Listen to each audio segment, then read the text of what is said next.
బొబ్బిలి వీరకు మరోసారి జాతీయ స్థాయిలో గుర్తింపు లభించింది. భోగాపురం అంతర్జాతీయ విమానాశ్రయం ప్రారంభోత్సవంలో ప్రధాని నరేంద్ర మోడీకి బహుమతిగా అందించిన బొబ్బిలి వీణను తయారు చేసిన శిల్పి బోనుమద్ది మురళిని Bobbili MLA RVSKK Rangarao alias baby నాయన ఘనంగా సత్కరించారు.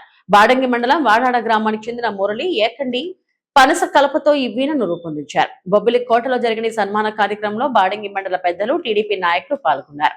ఈ సందర్భంగా బొబ్బిలి వీణ కళాకారుల ప్రతిభ దేశవ్యాప్తంగా మరింత గుర్తింపు పొందాలని ఎమ్మెల్యే ఆకాంక్షించారు. అందరికీ నమస్కారం.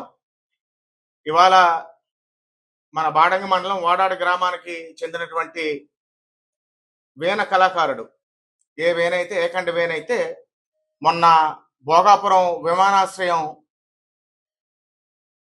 ఓపెనింగ్ రోజు మన ముఖ్యమంత్రి వర్యులు చంద్రబాబు నాయుడు గారు, పవన్ కళ్యాణ్ గారు, లోకేష్ గారు, మాధవ్ గారు అందరూ కూడా మోడీ గారికి బహుకరించారు.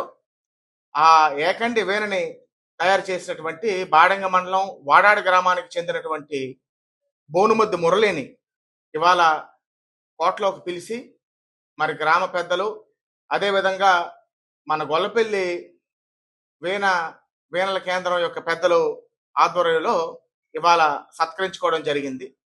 ఇదేదో మురళికో లేకపోతే వాడాడ గ్రామానికో దక్కినటువంటి గౌరవం కాదు. ఆ వీణని అందిపుచ్చుకోవడమే కాకుండా వారి యొక్క సోషల్ మీడియా హ్యాండిల్స్ లో వీణ యొక్క అందాన్ని, వైభవాన్ని కీర్తిస్తూ నరేంద్ర మోడీ గారు పోస్ట్ పెట్టడం అది బొబ్బిలికే గర్వకారణం. అది బొబ్బిలికి దగ్గినటువంటి గౌరవంగా నేను అభినందిస్తున్నాను. ఇది ఏదో ఒక మామూలు కళ కాదు.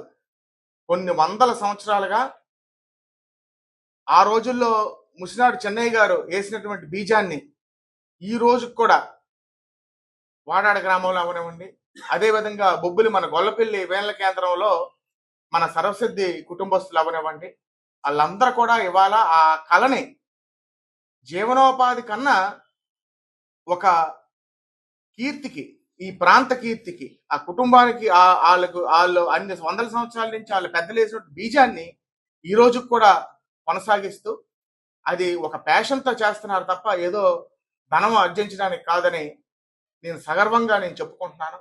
తప్పకుండా మన తరంతోనే కాదు, రానున్న తరాల్లో కూడా మన బొబ్బిలి వీణ కళాకారుల యొక్క ప్రతిభ మన దేశంలోనే కాదు ప్రపంచ వ్యాప్తంగా మరి ఆ కీర్తి ఉండాలని నేను మనస్ఫూర్తిగా కోరుకుంటూ మరోసారి మురళిని నేను మనస్ఫూర్తిగా అభినందిస్తూ మీ అందరి దగ్గర సెలవు.